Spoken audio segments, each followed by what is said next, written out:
திருச்சிற்றம்பலம். திருநாவுக்கரசு சுவாமிகளுடைய தேவாரம் 4ஆம் திருமுறை. பண் பழந்தக்கராகம். நாடு சோழநாடு, காவிரி வடகரை. தலம் திருவையாறு. பதிகம் 13, பாடல் 10. கருவறை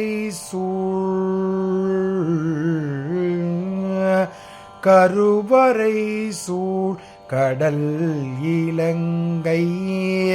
கருவறை சூழ் கடல் இலங்கை. கோமானே கருத்தழிய. கருவறை சூழ் கடல் இலங்கை. கோமானே கருத்தழிய. திருவிரலால்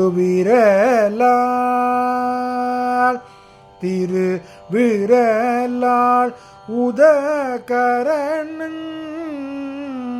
திருவிரலால் உதகரணன் செய்து கஞ்சிவ மூர்த்தி.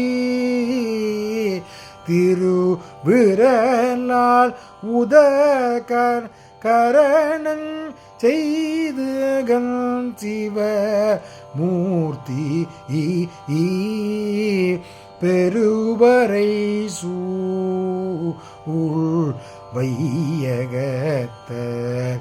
பெருவரை சூழ் வையகத்தார் பேர் நந்தி என்றேத்தும்.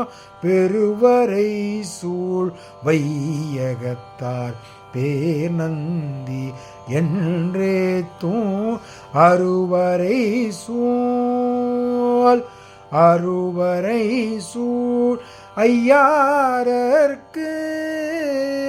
அருவரை சூழ் ஐயாரர்க்கு ஆளாய் நான் உயிர்ந்தேனே.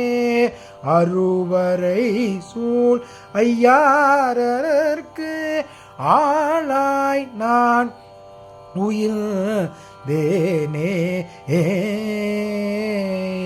திருச்சிற்றம்பலம். இந்த 10ஆம் பாடல் விளக்கத்தை பார்த்து விடலாம். இந்த பதிகத்தின் கடைசி பாடல். அதற்கு முன்னால் இந்த தலம் எங்கு இருக்கிறது என்றால், திருவையாறு அறியாதவர்கள் யாரும் இருக்க மாட்டார்கள். இது தஞ்சாவூரிலிருந்து கும்பகோணம் செல்லும் சாலையில் உள்ளது. சுவாமியின் பெயர் செம்பொன் ஜோதீஸ்வரர். எவ்வளோ அருமையான பெயர் பார்த்தீர்களவா. செம்பொன் ஜோதீஸ்வரர். அறம் வளர்த்த நாயகி. அம்பாள் பேர் அறம் வளர்த்த நாயகி. அறம் வளர்த்த நாயகி. செம்பொன் ஜோதீஸ்வரர், அறம் வளர்த்த நாயகி. அருமையான பேர் சுவாமிக்கும் அம்பாளுக்கும். இப்போது இந்த பாடலின் கடைசி பாடலின் விளக்கத்தை பார்த்து விடலாம்.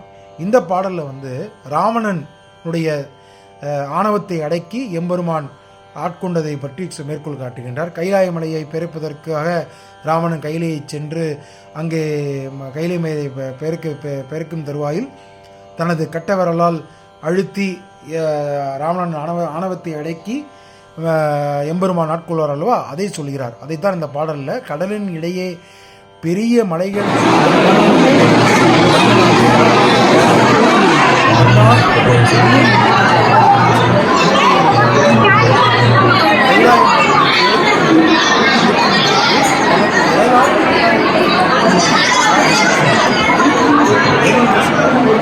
ஆட்கொண்டவர்.